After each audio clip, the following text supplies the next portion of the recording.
Nós leremos em 1 Pedro, capítulo 3, somente o verso de número 7.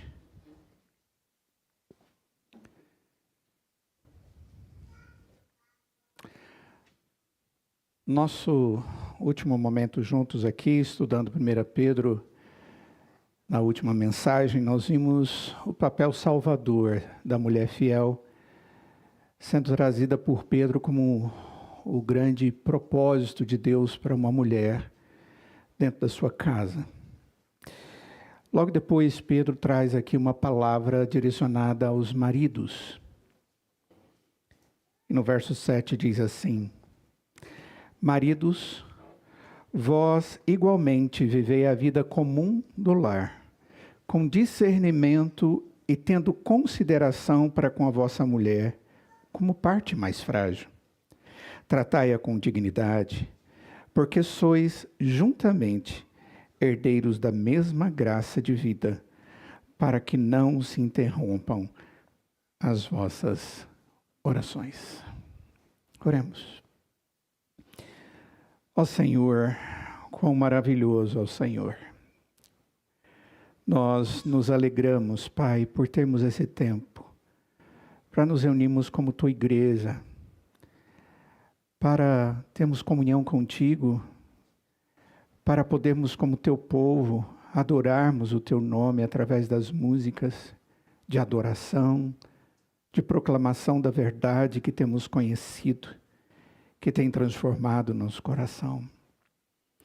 Para, ó Deus, temos momentos de oração, porque cremos em Ti e sabemos que o Senhor tem os Teus ouvidos abertos à oração quando feita em nome do mediador, que é Teu Filho Jesus. Nós te agradecemos, ó Pai, pelo tempo de comunhão com os nossos irmãos e pedimos que agora, ao meditarmos na Tua palavra, o Senhor também esteja nos dando prazer, esteja nos dando alegria. Com Teu Espírito esteja abrindo o nosso entendimento espiritual, para que essas verdades tenham um significado para cada um de nós. Nós Te louvamos, ó Deus, porque Tu és digno de receber toda adoração. E nós Te pedimos tudo isso, e o fazemos em nome de Jesus. Amém. Talvez uma boa pergunta a ser feita hoje para as queridas que estão aqui é: qual é o tipo de marido que você gostaria de ter na sua casa? Eu me refiro àquelas que não são casadas ainda, e aquelas que já são casadas. E que têm um marido e que de repente fica pensando: puxa, eu gostaria de ter um marido assim. Talvez um pouco diferente daquele que você tem. Eu estive olhando algumas características de homens de Deus aqui na Bíblia, e características positivas. Eu vou citar algumas delas. Por exemplo, um marido zeloso, cuidadoso, prestativo, honrado, que honra, atencioso, respeitoso, amoroso, carinhoso, responsável, proativo, ou que age sem a necessidade de outro sugerir para ele, né? Que age com antecedência, cordato ou humano, sensível, trabalhador. E aqui a gente pode continuar observando algumas características positivas realmente boas para serem encontradas na vida de um bom marido. Esse texto que Pedro está trazendo para nós, uma orientação com referência a maridos, ele não traz todas essas observações. Mas ele traz algumas observações que são tremendamente importantes e que vão ser atitudes como instrumentos nas mãos de Deus para abençoar a esposa e o seu lar. O que nós vamos ver é que certas particularidades da vida de um homem, elas só existem na medida em que ele começa a viver exatamente segundo aquilo que Deus é no seu coração. A partir da graça de Deus no coração de um homem, tudo se transforma. Tudo tem-se expectativa de algo melhor. Isso nós vimos na nossa conclusão quando falamos a respeito da mulher, nos versos anteriores. Todas aquelas atitudes da mulher para com seu esposo só poderiam acontecer a partir de uma vida de contemplação do Senhor, de uma aceitação dele como seu Salvador e de uma vida segundo a orientação dele. Observem bem que o texto da mulher, ou a respeito da mulher, ele é um texto longo, né?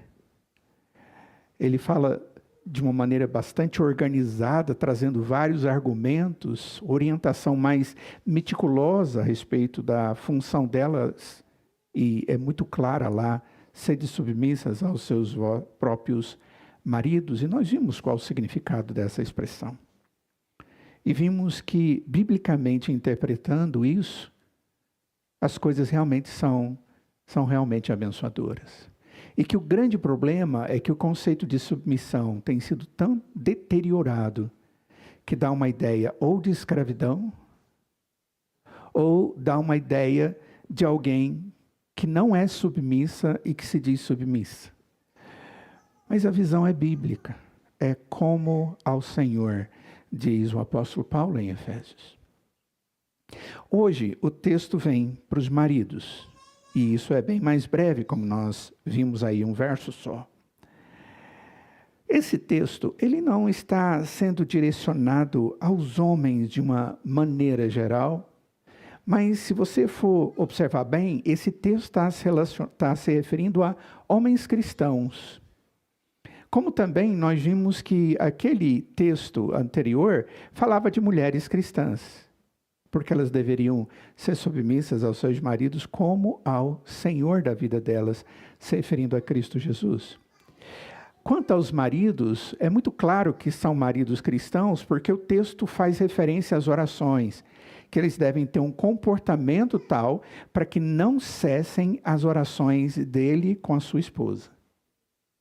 E isso demonstra intimidade com Deus e dependência do Senhor. Porque a oração, ela é nada menos do que uma expressão sincera, verdadeira e dedicada de submissão a Deus. Quando eu pego o que sou, o que necessito, a minha gratidão e coloco na presença de Deus como a minha necessidade diante daquele que pode supri-la. A oração só tem significado quando ela acontece desse jeito. Então, certamente o texto está falando a homens cristãos. Portanto, aqui não há uma necessidade, ao analisarmos esse texto, de lidar com os problemas que muitas vezes são angustiantes e as oportunidades missionárias dos casamentos mistos. Mas, sem sombra de dúvida, isso aqui vai ter uma aplicação muito importante, porque o marido que vive segundo estes princípios, ele não só traz bênção para sua esposa, como nós vamos ver, vai trazer edificação espiritual para o seu lar. E todo ser que deseja ser instrumento de bênção dentro da sua casa, sendo um cristão, deve observar esses princípios que estão aqui. Pois bem, a princípio, o que o texto vai nos mostrar é que existe uma expressão muito comum que vem sendo repetida desde o capítulo 2. É a expressão igualmente. Lá diz assim: maridos, vós igualmente. Queridos, essa palavra pode ser traduzida também como também. Maridos, vocês também. Antes tinha dito que os cristãos deveriam ser submissos às autoridades porque são instituídas por Deus. Depois o texto diz que o servo deve ser submisso ao seu Senhor, e o seu Senhor deve ter uma atitude também de submissão à realidade e necessidade do seu servo. Depois diz que a mulher deve ser submissa ao seu marido. E agora o texto vai nos dar uma ideia de que o marido também deve ser submisso às realidades e necessidades da sua esposa. Por mais que o texto vá nos mostrar que o papel do homem seja de liderança, é uma liderança que serve. Porque o exemplo de liderança que a Escritura nos traz é Cristo. E Paulo nos mostra isso claro, por exemplo, em Efésios capítulo 5, quando ele coloca o homem como cabeça do lar, e a esposa como submissa, aquela que compartilha com ele das realidades da casa, mas ele deve ser a semelhança de Cristo, que é o cabeça da igreja, que serviu a igreja de maneira amorosa. E agora o texto vem dizendo, vós igualmente, do mesmo jeito, maridos. O conceito continua. E depois nós vamos olhar na sequência do texto, ele vai dizer todos vós igualmente, dando a ideia de que existe uma verdade absoluta para todos. Nós precisamos aprender a olhar para as pessoas que estão ao nosso redor e ter um comportamento tal que nós sejamos instrumentos de Deus para abençoar pessoas. Porque nós não existimos sozinhos.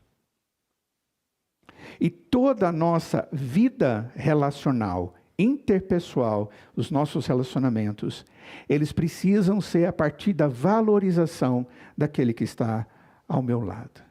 Todas as vezes que existe desvalorização, desonra, todas as vezes que existem atitudes que tratam o outro de forma menor do que aquela que essa pessoa deve ser tratada, esse relacionamento não edifica, ele destrói, ele corrói, ele dói, ele machuca.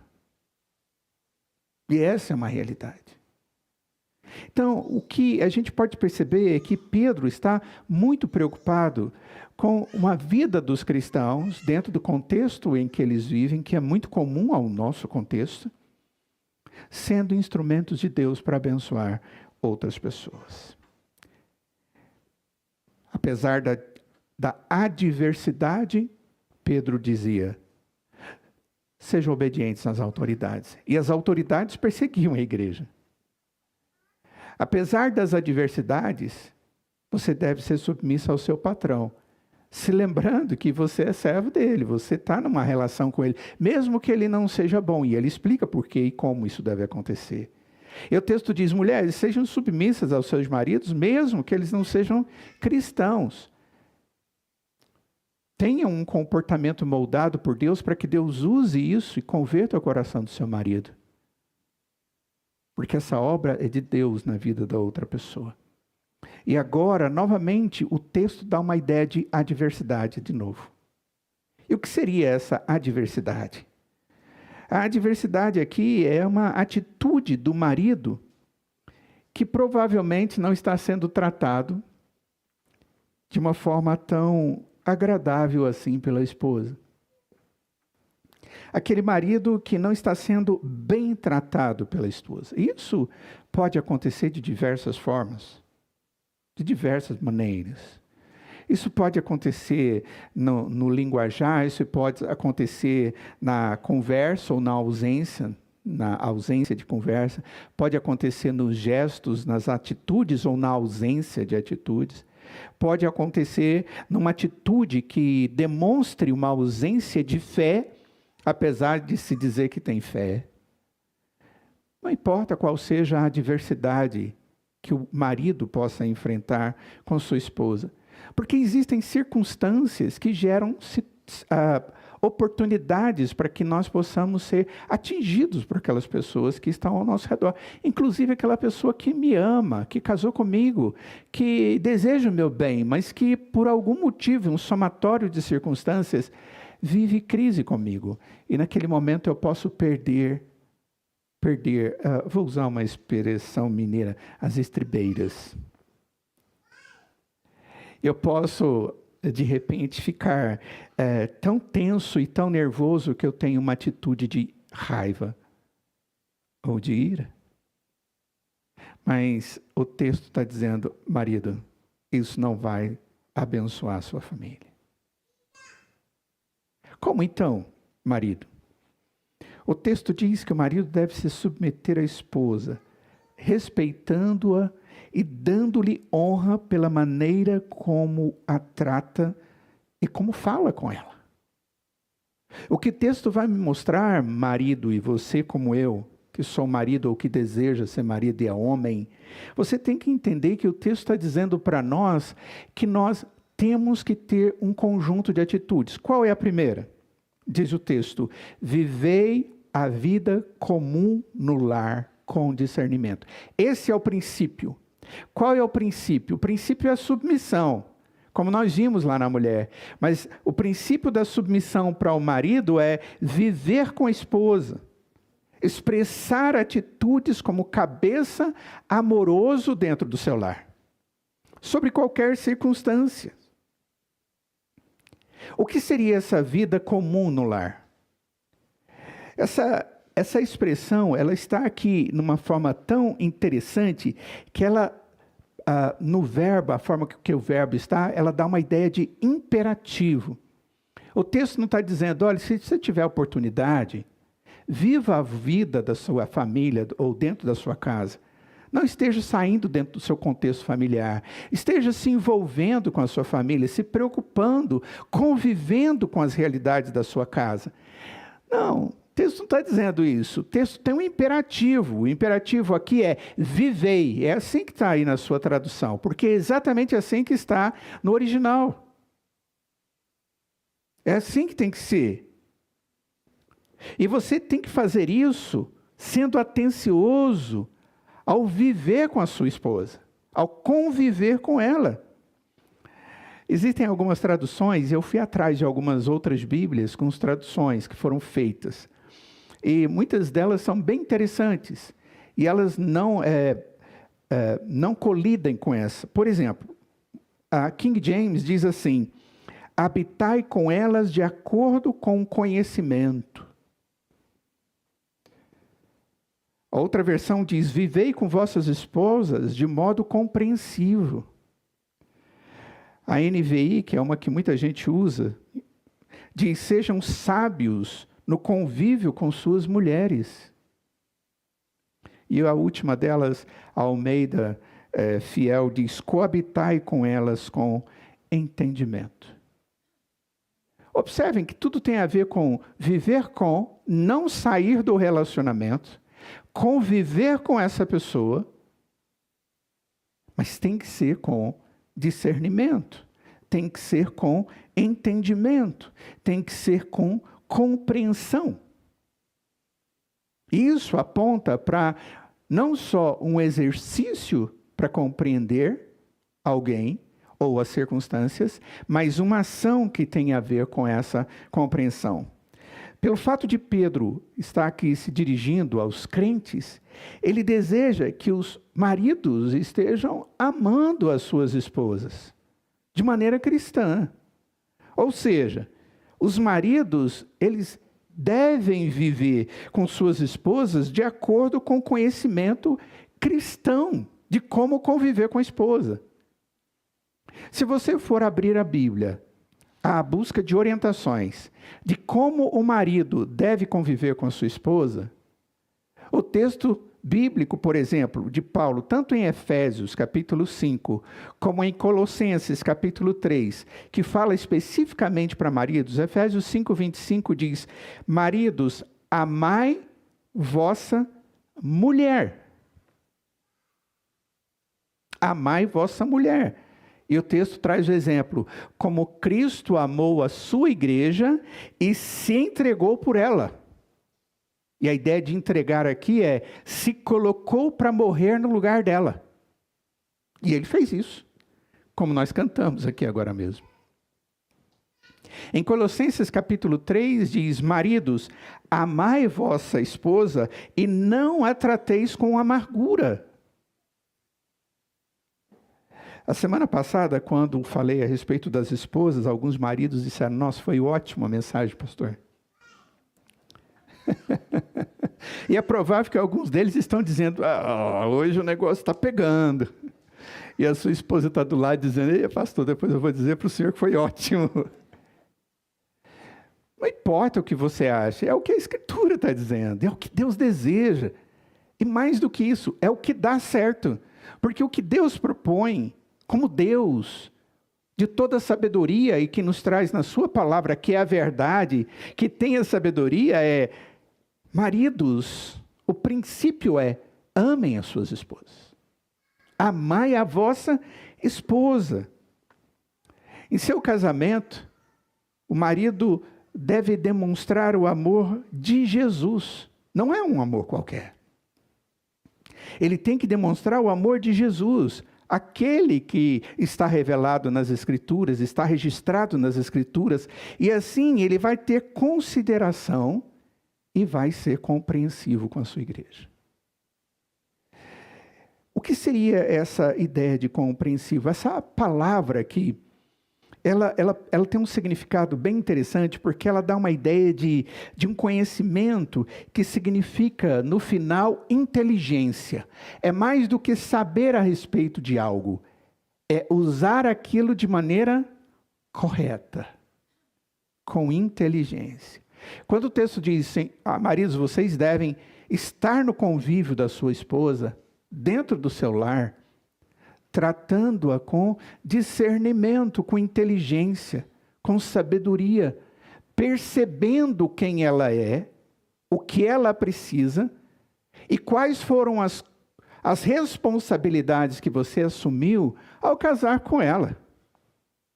Quando nós nos casamos, queridos, nós nos casamos assumindo um compromisso, e esse compromisso se chama pacto. Porque a relação de Cristo com a igreja é pactual, é aliança.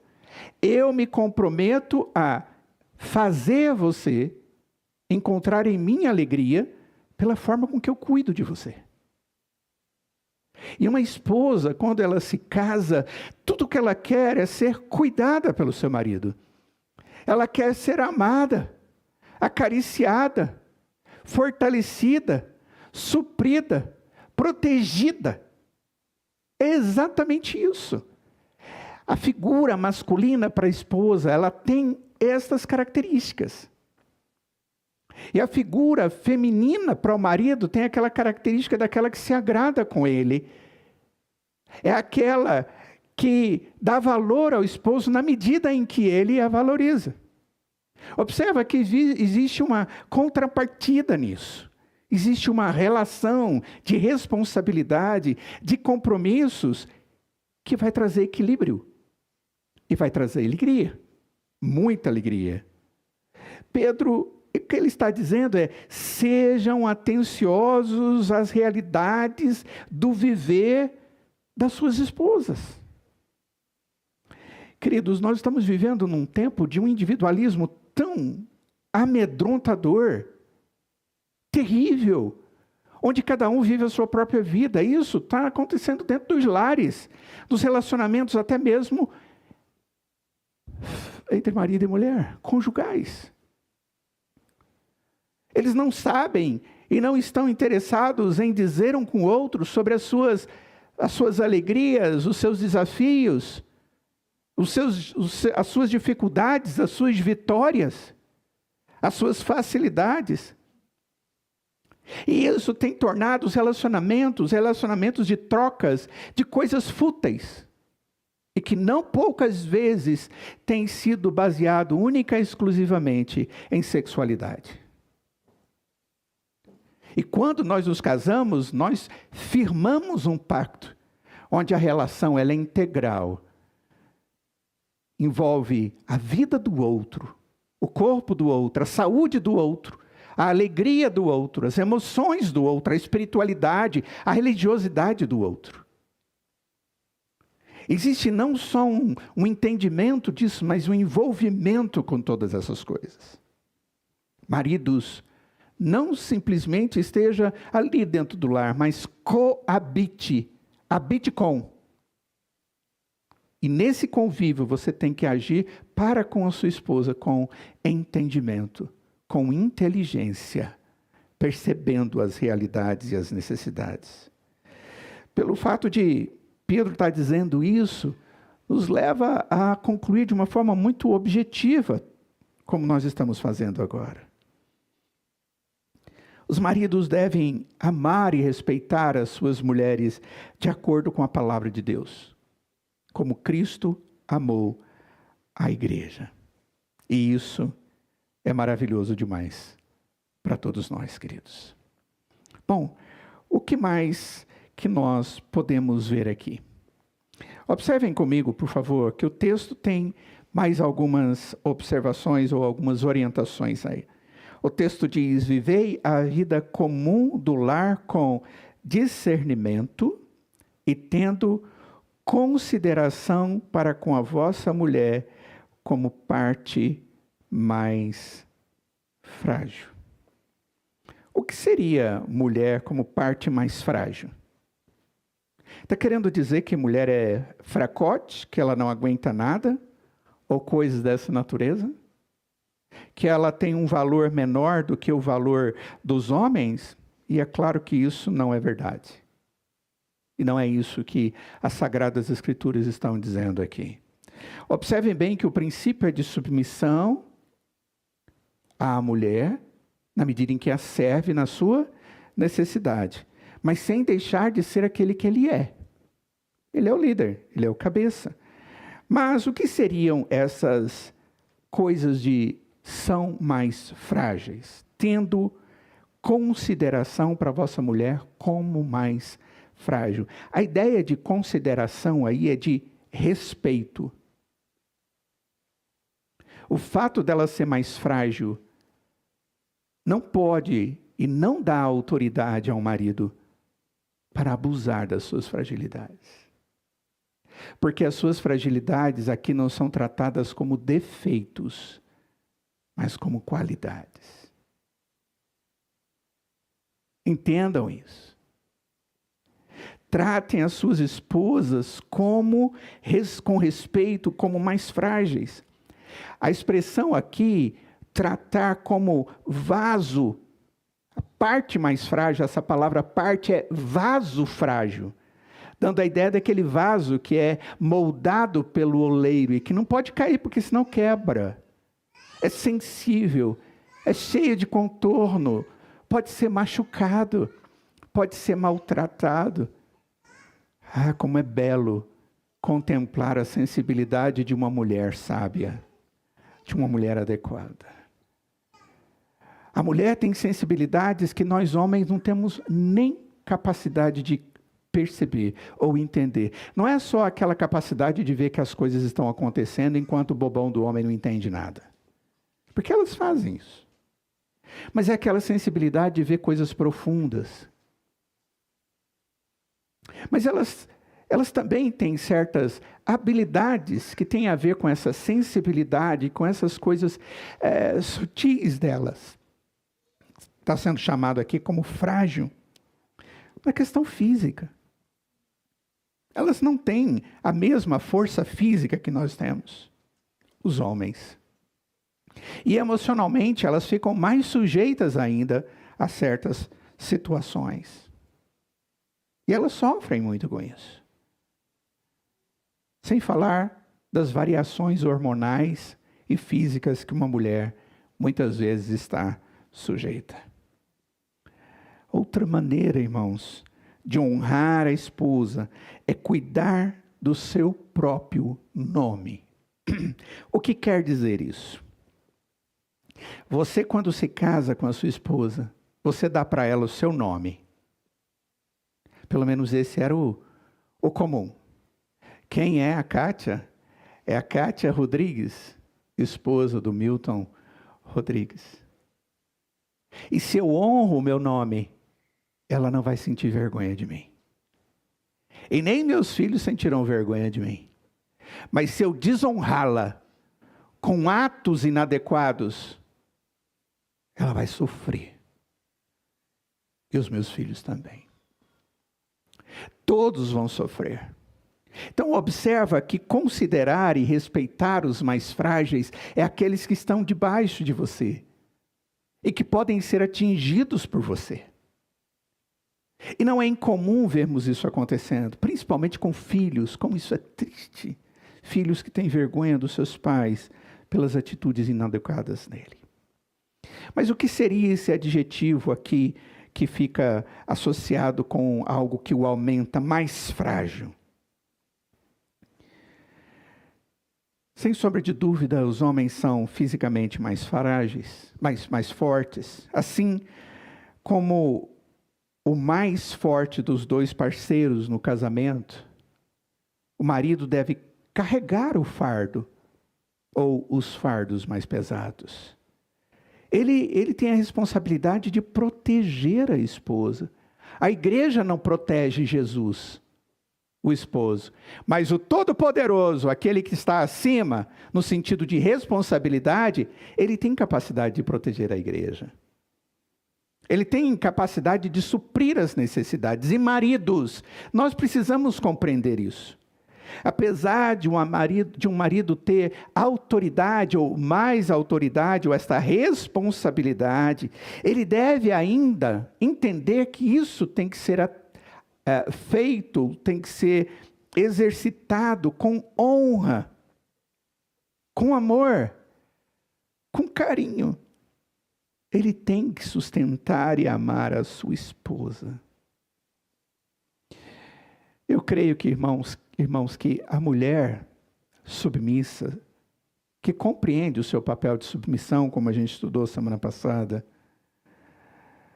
de acordo com as normas que a Escritura traz para elas, ela encontra realização completa em seu marido. E principalmente, quando esse age como aquele que cuida dela. A segunda razão, que o texto diz que o marido tem que agir de maneira adequada com a sua esposa. Primeiro, ela é mais frágil. Segundo, diz o texto, tratai-a com dignidade, porque sois juntamente herdeiros da mesma graça de vida. Louvado seja Deus por isso. Por que tratá-la assim? Ele faz isso, o homem faz isso porque, como herdeiro da graça da vida eterna que ele é, agora ele olha para sua esposa e a vê como aquela que também, crendo no Senhor Jesus, é herdeira da mesma vida eterna, não é mais nem menos salva do que ele, não tem esperança maior nem menor do que ele, e que juntos estarão nos céus glorificando a Deus pela glória que Deus lhes confere da salvação através do sangue de Cristo. Esse marido respeita a graça de Deus na vida da sua esposa, e a vida da sua esposa como sua irmã na fé. E aqui vem algo extremamente pesado. Eu tenho dito isso para muitos casais, no gabinete pastoral. Esta mulher que está do seu lado, além de ser sua esposa, ela é sua irmã na fé. E você tem responsabilidade para com ela, como sua irmã na fé, diante dela e diante do seu Pai em comum, o Deus que está nos céus. Eventualmente eu tenho que dizer isso para alguns, porque existem atitudes de desonra, de desrespeito, de desvalorização, de ausência de consciência de quão zeloso ele tem que ser para com sua esposa. Mas, infelizmente, eu não digo isso só para maridos com referência às suas esposas. Infelizmente, várias vezes já tive que dizer isso para as esposas, desrespeitando seus maridos com atos, com palavras e com pensamentos. Qual herança que eles têm? O texto aí está dizendo que eles são juntamente herdeiros. Essa expressão juntamente herdeiros, irmãos, é a expressão co-herdeiro. É a mesma expressão que em Romanos capítulo 8, o texto traz dizendo que nós somos co-herdeiros com Cristo. Tanto você, quanto Cristo, quanto a sua esposa, tem o mesmo fim, a vida eterna nos céus com o Pai. E ele diz, Pedro, isso é razão suficiente, querido, para que você trate a sua esposa com dignidade. E a expressão dignidade aqui é honra. Honra devida a alguém. A quem honra, honra. Não é isso que a gente diz? A quem honra, honra. Maravilhoso isso aqui, querido. Sabe por quê? Porque cai por terra muitos pensamentos errados a respeito de valor entre homem e mulher. Deus atribuiu à mulher o mesmo valor que atribuiu ao homem. Eles só têm responsabilidades diferentes e necessidades diferentes no relacionamento.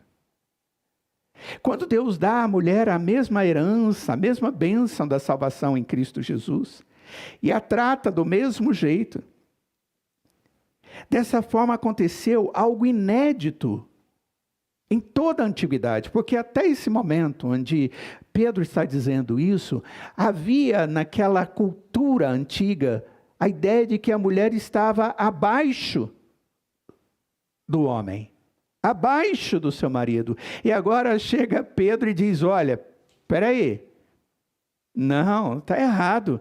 Você tem que olhar para sua esposa, vê-la como aquela que tem a mesma graça que você tem. E você tem que honrar e cuidar dela e abençoá-la com aquilo que é responsabilidade sua, mas não desvalorizando-a, porque ela tem o mesmo valor que Deus deu a ela, como ser humano.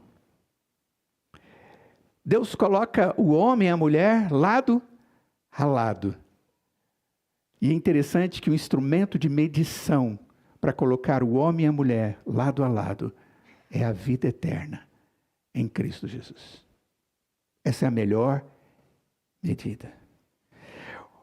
O marido não deve só reconhecê-la como co-herdeira, mas conceder-lhe honra como aquela que com ele tem o mesmo Deus, Senhor e Salvador da sua vida.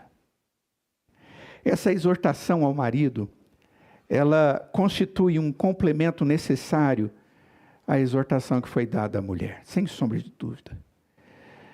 Quando um e o outro agem de maneira a obedecerem os princípios que esse texto da Escritura traz para a mulher e para o marido, isso cria um clima familiar que vai gerar alegria, no qual os filhos vão poder se sentir bem, e no qual se pode servir todos juntos a Deus e aquilo que Deus tem para cada um deles.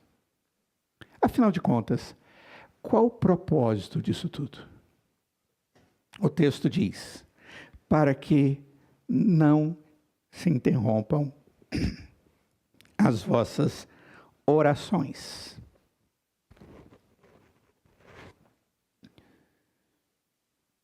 Para que não fique nada no caminho de suas orações. Essa é a ideia aqui do texto.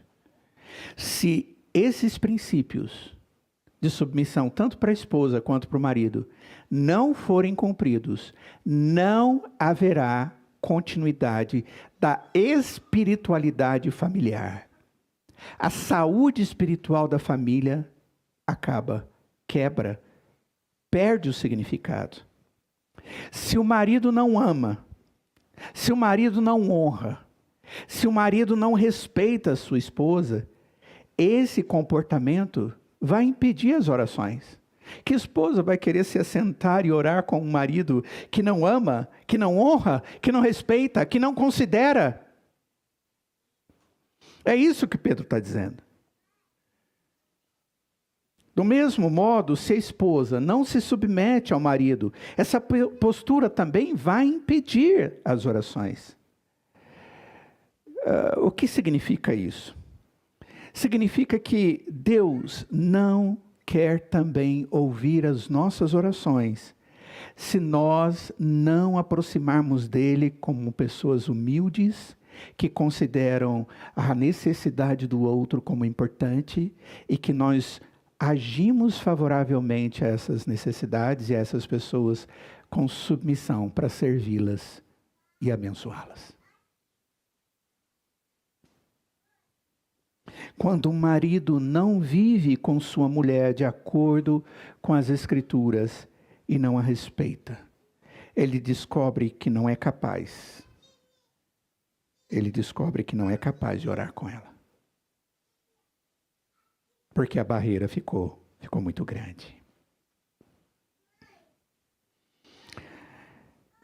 O que a gente pode concluir disso tudo, queridos? Qual é o tipo de marido que você quer? Foi assim que nós começamos tudo. Zeloso, cuidadoso, prestativo, honrado, que honra, atencioso, respeitoso, amoroso, carinhoso, responsável, proativo, cordato. Ótimo. Você está disposta a ser a mulher submissa como a Escritura lhe ensinou? Marido, qual é a mulher que você deseja para você? Aquela segundo a palavra do Senhor. Estas duas coisas estão intimamente ligadas e elas não podem ser dissociadas. E essas duas coisas estão associadas a uma terceira: a minha responsabilidade com Deus e a minha obediência àquilo que Ele me traz como verdade a ser obedecida. Marido e mulher são herdeiros juntos,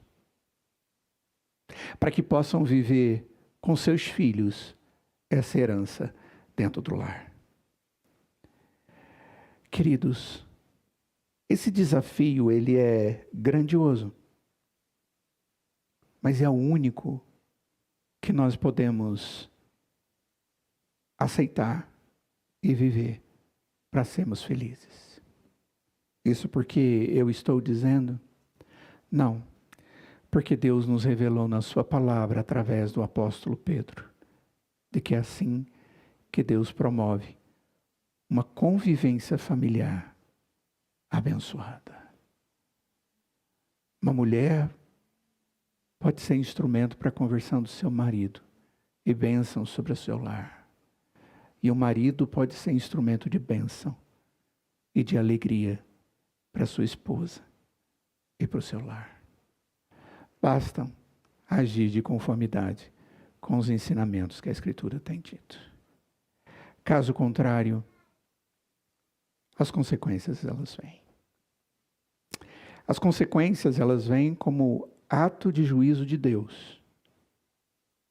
Não são simplesmente consequências naturais.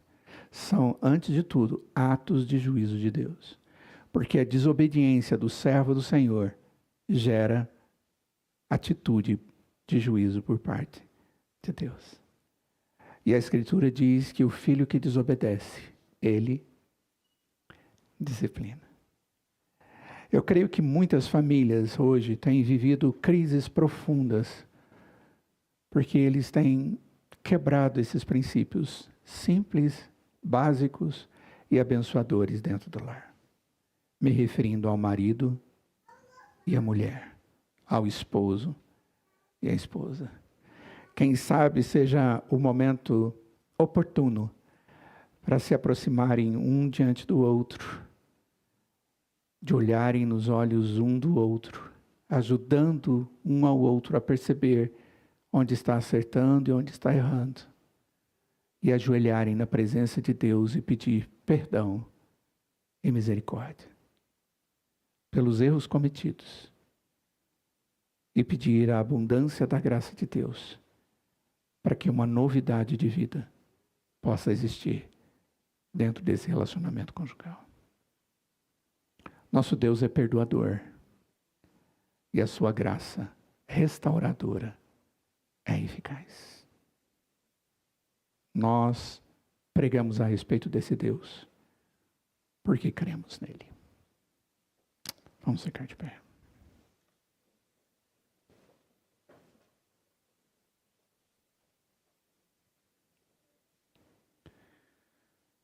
Ó Deus, nós te agradecemos pela bênção da tua palavra. E quero pedir, Pai, que o Senhor esteja ensinando aos maridos e às esposas, aos futuros maridos e futuras mulheres, que se submetam a Cristo e sigam o exemplo e a orientação de Cristo, para que possam ter uma experiência enriquecedora em seu casamento e em suas famílias. Ó Deus, permita que isso aconteça para que não estejam perdendo o melhor de Deus, que é a bênção e o crescimento deles juntos diante do Senhor. Tenha misericórdia, ó Pai, daqueles casais que estão vivendo momentos de crises. São, às vezes, tantas as crises, já foram amontoadas tantas situações difíceis que não conseguem nem mesmo enumerar. Mas dê a eles, ó Pai, um coração brando, mas consciente de que podem confessar os seus pecados um ao outro e ao Senhor, com um verdadeiro arrependimento para serem perdoados. E que aquele, ó Pai, que está sendo ofendido possa ter a alegria de conceder o perdão. E que na tua presença recebam a abundância da tua graça restauradora. Porque o Senhor, ó Deus, nos deu a família para que vivamos em família, mas com alegria. Para que vivamos em família como um local de bênção e para abençoar outras pessoas. Cuida das nossas famílias, ó Pai. Sara aquelas que estão adoecidas. Fortaleça ainda mais aqueles que têm vivido, Pai, estes princípios, para que nunca estejam se desviando deles. Aceite o nosso louvor, a nossa gratidão. Nós oramos em nome de Jesus e imploramos que a graça do Senhor Jesus, que o amor de Deus o Pai, que a comunhão e consolação do Santo Espírito de Deus esteja sobre cada um de vós, hoje e para todo sempre. Amém.